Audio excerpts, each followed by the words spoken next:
We often think about learning as these sudden aha moments, right? But what if that's not really the whole picture? There's this incredible idea from a psychologist named Vygotsky that says learning isn't a single point in time, it's a whole zone. And honestly, it might just change the way you think about everything. Let me ask you a question. When does a kid actually learn how to read? I mean, is it the very first time they sound out a word? Or does it start way earlier?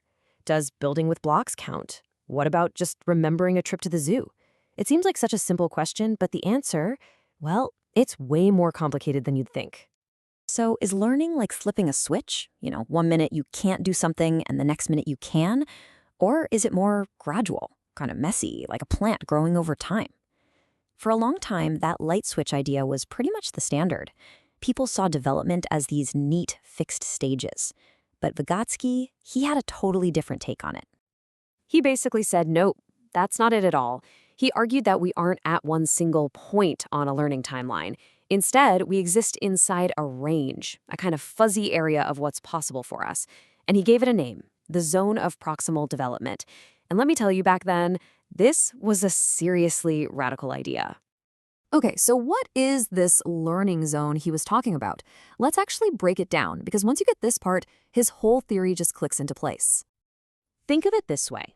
Vygotsky saw our skills in three parts. First, you've got everything you can already do by yourself, no problem. Those are your mastered skills. Let's call that the past. Then, way out there, is stuff that's just too hard right now, no matter how much help you get. That's the future. But the real magic, that happens right in the middle, in the present. That's the zone of proximal development. It's the sweet spot of all the things you can do, but only if you have a little bit of help. So the official definition is exactly that. It's the space between what you can nail on your own and what you can pull off with some guidance from a teacher, a parent, or, hey, even a friend who's just a little bit ahead of you. It's the zone of I can almost get this.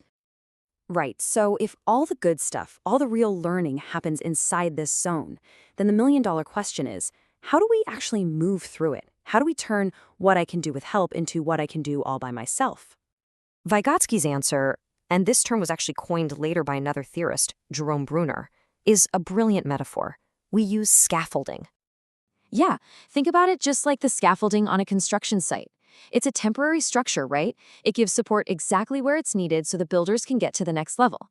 But here's the key. As soon as that part of the building is strong enough to stand on its own, the scaffolding comes down. It's not permanent, it's just targeted, temporary help. This whole idea really comes to life when you see a real-world example. And there was this great study of fathers and sons building birdhouses together that shows it perfectly. So check this out.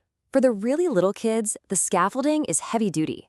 Dad does most of the hard stuff, the measuring, the sawing. For the boys with a bit more experience, the scaffolding is lighter. Dad explains what to do, but the kids do most of the assembly. And for the oldest boys, the scaffolding is almost gone. Dad's just there to watch and offer a tip here and there. See what's happening? Each dad is instinctively working inside his son's unique zone. But this isn't just about hammers and nails. This idea of scaffolding is so important for our brains too, especially when we're forming memories. It's a really cool process called co-construction. Picture a mom talking to her little girl after they went to the zoo. The kid probably can't just tell the whole story on her own, so the mom provides the scaffolding. She asks questions. Hey, do you remember the elephants? What were they doing? She's not just handing the memory over, they're building it together. They're co-constructing a story that the child eventually makes her own. And this idea that we learn inside this supportive zone, it leads us to Vygotsky's single most revolutionary claim. It's the one that completely flipped the script on how we understand learning and development. Okay, so here's where Vygotsky really shook things up. You had famous theorists like Piaget who believed you had to hit a certain developmental stage before you could learn something new.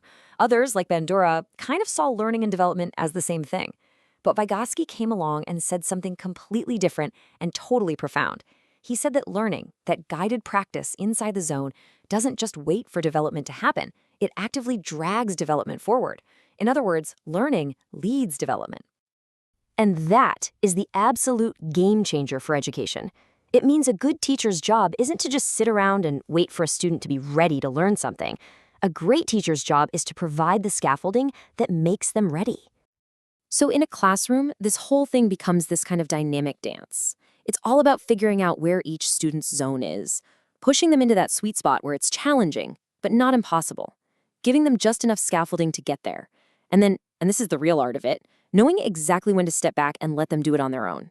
Which really brings us to the final thought I want to leave you with. This isn't just some abstract theory for a textbook. It's a practical tool for anyone who teaches or parents or manages a team.